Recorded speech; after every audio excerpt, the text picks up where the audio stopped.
Welcome back. Today, we are continuing our conversation about finance with part 2 of this episode. If you haven't checked out part 1, please check out the link in the show's notes. Today, we continue our conversation about money, our relationship to it, our stewardship of it, and the deeper spiritual questions behind it. I hope this episode blesses you as much as it has blessed me. We live in LA. This is Hollywood. Lots of actors, lots of writers, lots of creatives come here to live out their dream. But we know that only a tiny percentage can actually make a living off acting or writing or anything in the industry. At what point do you decide maybe God doesn't have this particular thing for me and maybe I should switch gears and choose something else? Well, I would love to hear what you have to say about this because you had both in the video game space and the banking space. What would you say? Yeah, I mean, well, something I haven't really talked about. I mean, I think like motivation, I think is a key part of it. Why do you want to do this? And clearly it's probably hopefully something that you're passionate about and you just love doing it. For me, actually, originally wanted to do animation. And so I actually went to animation school and got really into it. Um, but for me, actually, there was a turning point where I was couple things happened. One is I realized that my parents weren't doing that financially well at that time, and I was like, I don't if I'm not doing well financially and they're not doing well financially, I don't really have anything to fall back on. Um, and also, I think I liked your model about, I'm going to give myself 5 years. I didn't have necessarily that discipline or that timeline, but I did have a sense of I'm going to try this out. I'm going to go full bore into it, but then I'm going to see what happens. And I think for me, I realized as much as I love film and I love storytelling, animation specifically is a lot of I don't know if you know anything about it, but it's a lot of work. And I remember like my thesis project, like it was like blink, don't blink or you'll miss it because it was like, it was just so much work went into just a couple of seconds of animation. And I decided, you know what, this is just a crazy way to do storytelling. I think I'm gonna bow out. Um, but also it was, I'm gonna go do the sensible thing and I'm gonna go focus on my day job. So and I did make that decision, but, What was your day job at that time? at the time, it was well, it started I was doing design, for a lot of tech companies, and then actually it was interesting because God really blessed that because right after I I decided to focus on that, I ended up becoming design director for Bank of America, and that's how I got into that. And so, which was like this big kind of step up. But I don't think that would have ever happened had I not kind of focused and committed. How do you feel about it when you look back? Oh, I could have been the next Walt Disney? Or do you say, wow, actually, I appreciate that this was the path that God had for me? I mean, it's a bit of both positive and negative. I mean, I have friends now who are like showrunners, and they're living the dream, but also I get to see kind of behind the scenes that it's not always as amazing as there's it's at the end of the day it is still a job, and there's the things that come along with a job. Um, and so and I think also as I've had more time, I've actually been able to realize that there are maybe other types of creative things that I could do that's not animation or not other things. And so, and now that I'm, as you know, I'm working on a book, and so I think, yeah, I feel like over time I found my other creative endeavors, and I feel very fulfilled by You can that. still scratch the itch. Yeah. Absolutely, Something interesting you said about the heart posture. When it comes to the dreams that either you have in your heart or that God's put in your heart, uh, all of those have to go through the cross. If you're a follower of Christ, all of them have to go through the cross because even a dream itself can become an idol. And it right. can become, I care more about the dream than I care about God's plan for my life. And then, secondly, there is this piece of just because I'm passionate about something doesn't mean I have to get paid for it. And so we have this thought, and it's a modern phenomenon that if I'm passionate about something and I like something, I should be able to make a living off it. It's like I should be able to make a living without getting, the phrase living wage. I should be able to get a living wage by doing, this artistry that I love. And it's like, well, what if it's just a hobby? What if it's just something on the side that I just enjoy that I do as just being a human and experiencing art or experiencing things like that. So But I think that both of those do take introspective thinking, conversations with people that really love you. Hey, is this a dream or is this an idol? And then is this a hobby or is there an actual career path of I'm going to give this thing 5 years, and it might just be a fun thing on the side, or it might be something big. On that point, there's an NYU professor, Scott Galloway, who Oh, Scott, yeah, he's yeah, great, brilliant. he's gone viral with talking about this very topic about how so many people, especially so many young people, are being told, follow your passion. Yeah, it's like, And for a lot of people, that means following the sexy industries yeah, like entertainment, like professional sports, yeah, which they grow up being entertained by, which obviously is very sexy for a lot of reasons. However, he says, instead of following your passion, you should follow your talent. Mm, And that we all have God given talents for a particular thing. Develop mastery over that talent, and that will become your passion. What are your thoughts on that? yeah. I think that again that concept of following your dream. What if it's not a good dream, or what if it, or what if it's a sinful dream? Like I could eat croissants and pastries all day, every day. That's my dream. People are like, listen to your body. No, don't listen to your body. My body's saying go eat some cinnamon rolls right now. But when you develop that craft and you develop that thing that the world around you says, "Hey, we need this right now," Mm, that's when you've made it. When you develop that craft and Bank of America says, "Hey, we actually need that talent," that's something that when you're actually bringing something to the table at that point. we hinted on this earlier too, in terms of like men, in terms of choosing a career, knowing that financial security is important to women if they want to get married. How much should that factor into their choosing of a vocation if they want marriage and family? Do I pursue my passion Yeah. or do I pursue something practical that could take care of my family? I don't think you have to choose. I think you can do both. It's just more a matter of how much time am I able to give towards that thing that really it's just a hobby. That's all it, and there's nothing bad about that. There might be 3 people on the planet that make a living doing that thing. There might be 4 people on the planet, so it's like, "Hey, I'm not a betting man, but I wouldn't bet that hobby's I'm just gonna do it because I enjoy it, because I love it, not because I'm gonna become an elite athlete at it."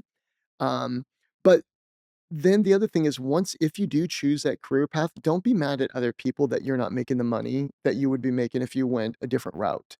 It's like, hey, when people get into certain, artistry, type things, they talk about the starving artist. If you get into art, just you have to accept everything that comes with it Mhm. and just see that it's a package and, "Hey, I've got this aspiration that I might be able to have something up in the Louvre someday." Or in LACMA or something like that. It's like, "Hey, I would love to get there, but I'm doing this because I'm passionate about it, and I'm okay if I make, X amount of dollars." But going into something with setting that pressure and expectation of, "I'm only going to be happy if I make X amount of dollars on this thing that potentially might be a hobby," that's putting undue pressure on you, and it brings up identity things. I like what you said about talent. I think it's not just about passion, it's about having talent.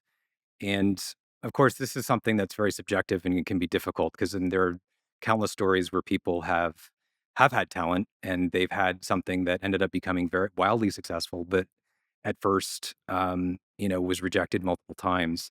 And so, and that's where I don't know if there's. I mean, I think it is nice to kind of be able to say maybe 3 to 5 years or give yourself a timeline, but I think another component to this too, though, is do you have the means to do this? Is this going to make yourself? Are you going to become homeless because you're trying to do this, or you know are you able to pay the bills? Also, um, well, I guess it depends on whether you're in a relationship or not in a relationship. I know some creatives who their spouses were very supportive of them and they were able to go through this period of rejection and years actually of not making it until they did, but they also had proof though before that that they did have talent, and their spouses believed in them. Yeah.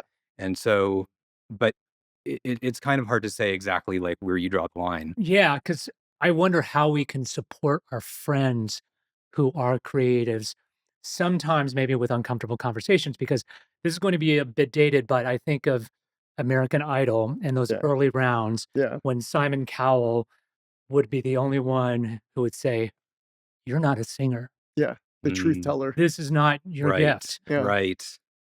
Sometimes really brutally, because we know that people who have that as a dream, their family, their friends, thinking they're doing the loving thing, "Oh my gosh, you're fantastic. They You're just so lying to fantastic. him. Yeah. You should go to Hollywood. You should do this." Maybe they do have a good voice, but Mhm. again, they're choosing a sexy industry with a 0.0001% Right. actually achieve that dream. So, any advice you can give us as friends to be able to speak the truth in love? Is it our place to gently say, "Hey, I don't think you're going to be the next Steven Spielberg," or Yeah. maybe we don't phrase it that way. Sure. I don't know, that's a really Have hard you had those one. difficult conversations with friends or with other I guys in the have church? not. I don't know. Yeah. That's a very difficult. I don't know. I don't know what the right answer is there, to be honest. I mean, what I will say is coming from, I mean, now I'm a product manager and we do everything, we make our decisions by data. And so we put it out there. And I think as creatives now, we do live in an era where you can put your work out there and you can see how people are reacting to it. So I think, maybe it's not a frank conversation, but maybe it's a, hey, put your stuff out there and see how people are reacting to it. Or definitely include the positive with, "Hey, I see a talent in this." Yes. Right. Maybe your talent isn't being a movie star, maybe your talent is doing this instead. I think if you have a culture where feedback is honored, then you can have those conversations Right. easier. If you have a very, no feedback culture, that's gonna be a very difficult conversation. So, both in our family and in our investment office and in our church, we have a very high feedback culture. We're okay to have honest conversations. It's not a dig on you. Just this thing didn't work out. This product didn't work out. The way you handled that meeting didn't work out. And it's not in a thing to push someone down, it's to lift them up. Mhm. So it's like, hey, you're actually good at this. So like let's double down on that. You're not a 3-point shooter. Like that's Right. okay. And everyone wants to be Steph Curry, and so it's just an honest feedback culture, I think. Within that, that's where those conversations can Mm. really flourish. All So, right, you oh, go ahead, I'm sorry, yeah, sorry. Darren. Two things on that. One is what is your relationship to the person? If it's a really good relationship, then maybe you have that position of being able to speak truth. The other thing too, though, and this is like in writing, I think like one of the ways of giving good feedback on writing is this is how I responded to it, which I think can be a very helpful way of giving honest feedback without saying, hey, like you don't have talent, but it's like, oh well, that didn't land with me. Okay, let's talk about family. I want to push into this long-held American belief that when you're 18, you're an adult, you're on your own. But are we pushing people into financial independence too soon, given the high cost of living, given that they sometimes drift away from their families and the community Yeah. that provides stability and security, or they have to make compromises? I have to go live with my girlfriend. I have to do OnlyFans in order to make a living. So let's talk about that first. Well, I can answer this as a dad. So I have a 13-year-old boy, my wife and I, and we love our boy Winston. And so we've already started talking with him about colleges. And so, we've shown him a couple different universities. We've shown him University of Washington, UCLA, USC. He saw a couple videos on Harvard. We're gonna be out on the East Coast this summer, and he's already told us, "Dad, I'm gonna go to Harvard." And I'm like, Ooh. "Yeah." So I'm like, "Okay." So I'm working backwards in my mind, and so we've told him, "Here's what you need to do to get there," and he's doing all that. So now I'm on the backside going, "Here's what Dad needs to do so that you get there as well." But if he chooses to stay at home, I don't think there's anything wrong with that. I don't know why there's this thing on, hey, once you're 18, you can smoke, you can vote, you can serve in military and get out of the house. Mhm. Like, where did that come from? That's not from the Bible. That's, from, it's maybe a coming of age moment, but especially with high cost of living, I don't think there's anything wrong with living with your parents. I Hmm. like why is that such a bad thing? And people almost, in other cultures, uh, that's a normal thing. So my wife grew up with grandmothers in the house and her great grandmother in the house. And so why do we think it's such a weird thing that a kid lives at home until they're 20 or 22 as long as they're being productive? Mm. Now, if they're being lazy and they're just playing video games, staying up late, it's like, hey, you're not staying on dad's dime. Like, I'm not Right. paying so that you can play Xbox or, be online playing video games with your buddies till 4 a.m. Like, don't ask me to sacrifice for that. But if you're building something, I'll sacrifice for that. Right. Yeah, I agree. I mean, I think it has to do with, yeah, like independence and like learning how to exactly like be productive. And so I think, in some ways, I think that's one of the beautiful things about the American system is that they do learn independence, and they learn how to take care of themselves. But then also, it is very costly it can be economically beneficial to live together. But one story I'm getting to is when I was in college, I was living with these guys in this place, and we had a chore wheel. And one of the great things about the chore wheels, it's your time, like you clean the toilets or you do whatever. But I had this one roommate that whenever it was his time to do chores, his mom would come to our place and like do his chores for him. And I would have to cook, and I mean, it sounded like an old man, like I would have to walk uphill both ways because there was a canyon between me and the grocery store.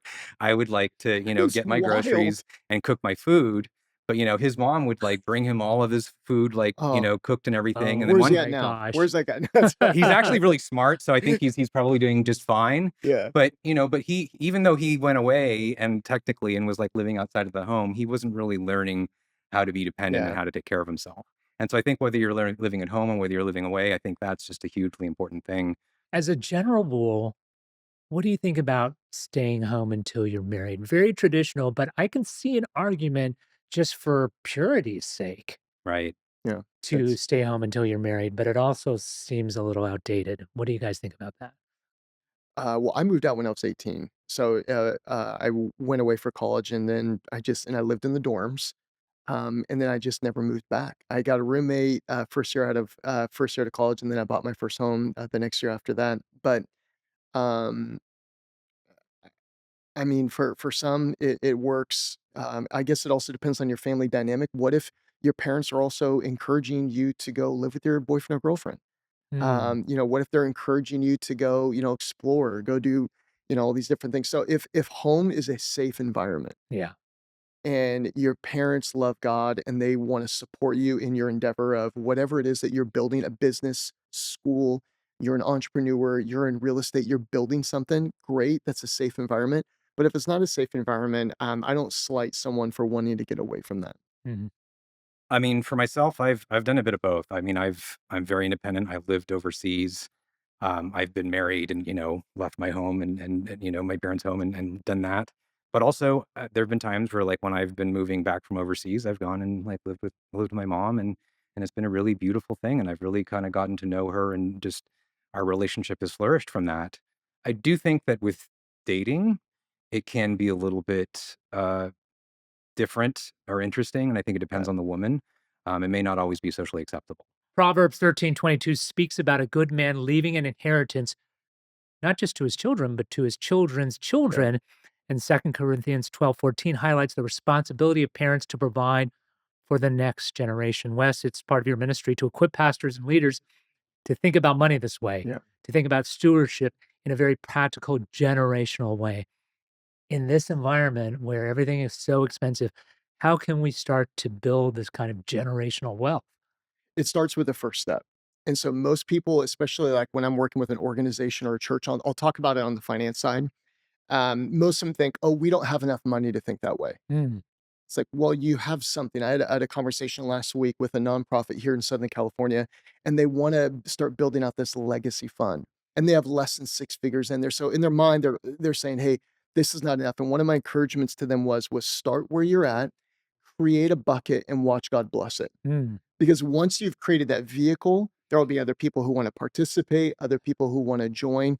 So legacy doesn't start when you reach X amount. Legacy starts with your heart, and it starts with the first step, which is usually a very small amount, which isn't something that you'd probably share with friends like, "Hey, I started a legacy account." And they go, "Oh, that's amazing. Well, how much is in it?" $1,000. I was like, "That's not a very big legacy." And you go, "Well, not now, but it will become mm. Mm. because we're taking little steps towards that thing called legacy." And as again, as we talked about before, it involves making choices because there probably, as there is with everyone, things in your life that you're spending on Yeah. that you could use to build that legacy. And so if you have a budget or a plan, you're able to say, "Oh, no, no, this isn't vacation money. This money is already labeled legacy."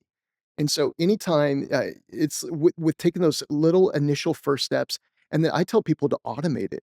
take that, whatever that step is, you say, hey, we're going to put X amount of weight, whether as an organization or as a family, towards this legacy fund. Just automate it and do it every month. And then you look back 10 years from now, and now that $1,000 initial amount, it's not something small. It's actually something that's beautiful. And that truly is something that we'd call legacy. Darren, 3 years into a relationship, you have to start thinking about this. Because I know marriage Yeah, is around the corner, absolutely. right? If it's Yes. not, we're gonna pressure you into making it. But Absolutely. what do you think about it? No, I liked what you talked about like automating it. Yeah. So living abroad, got to live in Australia, and there they have this thing called superannuation, where basically 12% of whatever you make it's automatically just put away in your savings. In fact, they don't even talk about it when they talk about like your salary, like whatever your salary is, that's your take home, or minus taxes. But then the 12% is on top of that. And what that's actually accomplished is Australians are 3 times wealthier than Americans if you Wow. compare the median wealth per adult. Wow. And so making Australians some of the richest in the world. So just that automation, I mean, it's like it's beyond a habit. It's just automatic. And I think something else that I think is kind of part of what we're talking about is like financial literacy. Yeah. And I think financial literacy can get, and I think here in the US, I mean, we have the freedom to do whatever we want. So we can Yeah. either just not save anything, or we can save 12% or whatever. But I think financial literacy is kind of gives us the tools to think about Yeah. this and how to do this for ourselves. All right, Darren and Ted, both of you guys come from Chinese immigrant families, and in some cases, they started with zero. How has it affected how you guys approach money, finances, legacy? Yeah. So, I mean, so my dad came from a wealthy silk trade family in China. And then when the communists took over, they lost everything. Wow. And it's the kind of thing, it's something that my dad didn't really talk about, never really talked about in that way, but that was definitely a thing. So when we talk about generational wealth and that kind of thing, that often kind of is in my mind, but that doesn't necessarily mean that you don't do that, and also there are things where, before they lost everything, they really were able to give my father the best education and the best upbringing that they possibly could, and that paid dividends for him. So, and that was something that my dad often talked about is, these things that we can have. And it's also like, putting your treasures in heaven. It's building up treasure in ways that, it can't be taken from you. Yeah. And so I think that's really important. But also, I think that's really just helped me it's helped shape my view of just what is wealth and just the fact that we can lose everything, but it's just, I hold it much more loosely. And it really helps me to just think about the fact that it's all God's. Psalm 24:1 talks about this. And we just get to manage it for a little while. And Yeah. yeah, Can I ask a follow up on that? yeah, Knowing that your parents or your was it your parents or grandparents that were in this silk trade? Was it grandparents? it goes even further back. I Further mean, back. Okay. yeah. So knowing that they had something and it was stripped away from them, Mhm. does that affect how you approach money today? Is there any fear that, hey, I'm amassing this and I might just lose it? Does that affect you? Does that still have effect on you today? This preparing for this podcast made me think about this. Yeah. I definitely think that, between that and my grandmother's like Great Depression experience, I do kind of have this sense that, but also, I mean, there's this in the Bible, like there's, like Moses, and like preparing for, was it Moses? That when he was preparing for it's sort of like there's the periods of abundance, and then Yeah. there are the, 7 years of plenty and then yes. 7 years of famine. Yeah. Yeah. I think you're talking about Joseph. Sorry. Yes. I Yeah, realize yeah, it's yeah, Joseph. yeah. Sorry. As soon as I said it, that's Old wrong. Testament. You got Old You got it Testament, Old right. Testament, but yeah, but that there are these different Yeah. seasons, and so I think I do think of it in those terms. Hmm. But I think I don't place such great importance on my wealth Yeah. because I think of it as just this thing that is yeah, it could be taken away from me. Actually, my grandfather lost everything twice to the communists and moved to Hong Kong after that. So that taught me something similar to you. It's only temporary. Yeah. Anything could happen.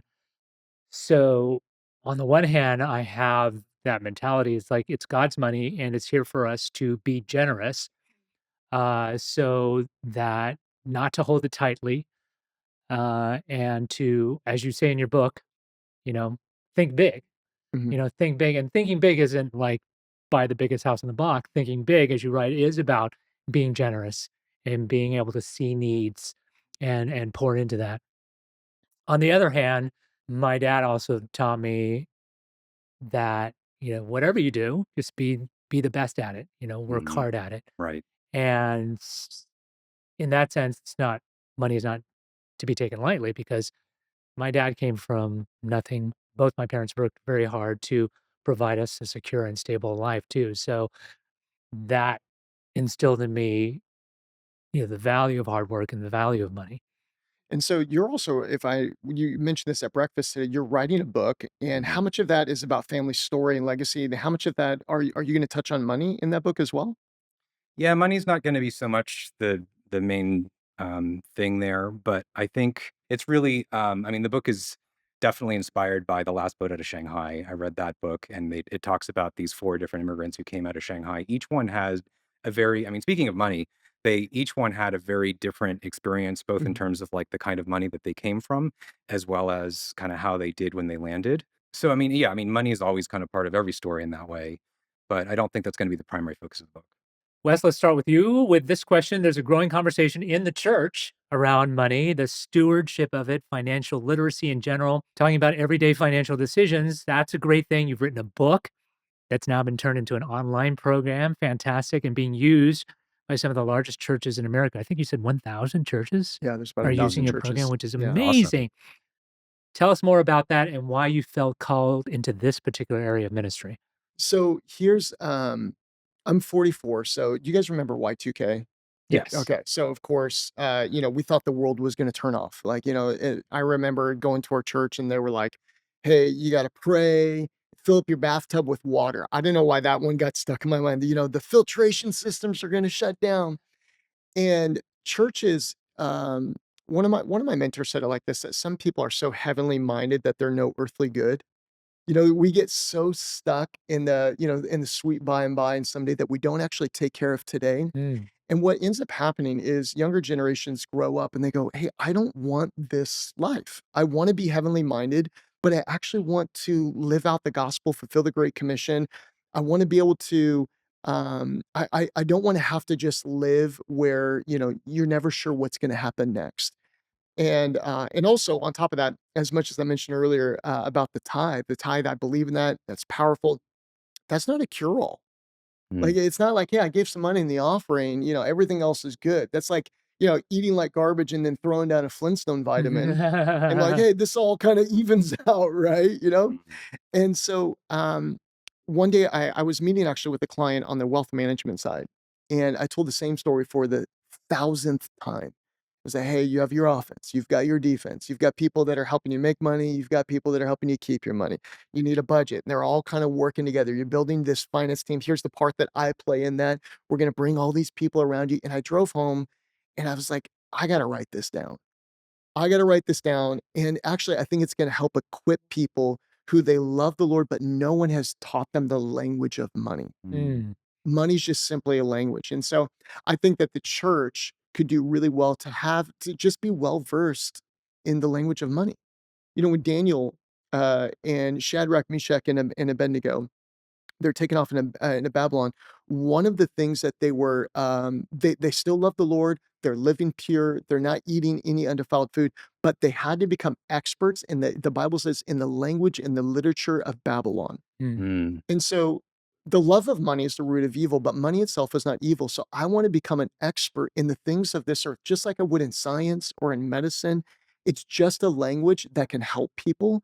So I'm thankful that there are people that have given themselves to the language of medicine, especially when I get sick. I go, "Thank God that you gave yourself to that."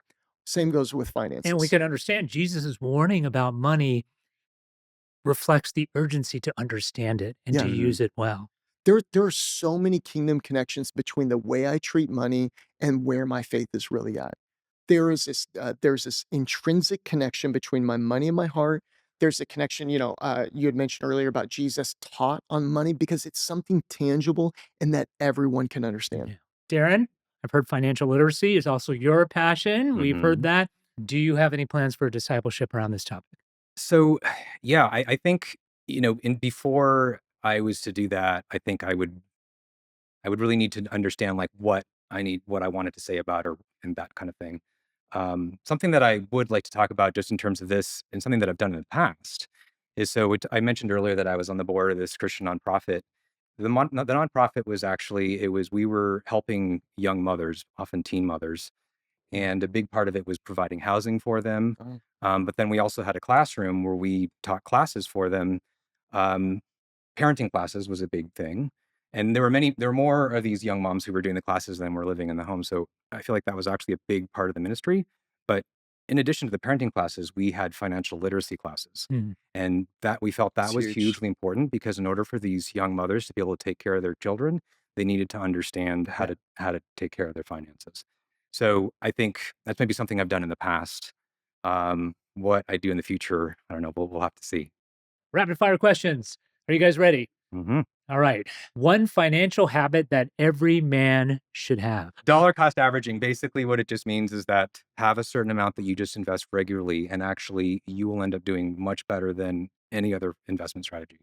That's brilliant. Wes, one financial habit every man should have. Have a vision. If you don't have a vision, you're not going to go anywhere. If you have a vision, you're going to go somewhere and you'll find all the mechanisms that you need to get there. Darren, best investment under $1,000. Almost any index fund ETF. So I personally like QQQ, which is very tech heavy. It gives you diversity and it's just a great way to invest. For people who don't know what an ETF is, Traditionally, you used to have to invest in specific companies. So it's like, oh, I like Apple, so I'm going to invest in that company. But an ETF actually allows you to invest in a bunch of different companies all at once. Wes, best investment under 1,000. Based on what I see right now in America is the savings. The average American cannot afford a $300 or $700 bill coming their way. And so they're going to go spend it on a credit card at 29%. So having $1,000 in your savings account could be one of the best Mm, investments you make. Darren, biggest waste of money. living above your means, just generally speaking. I think what that looks like for for every person is different.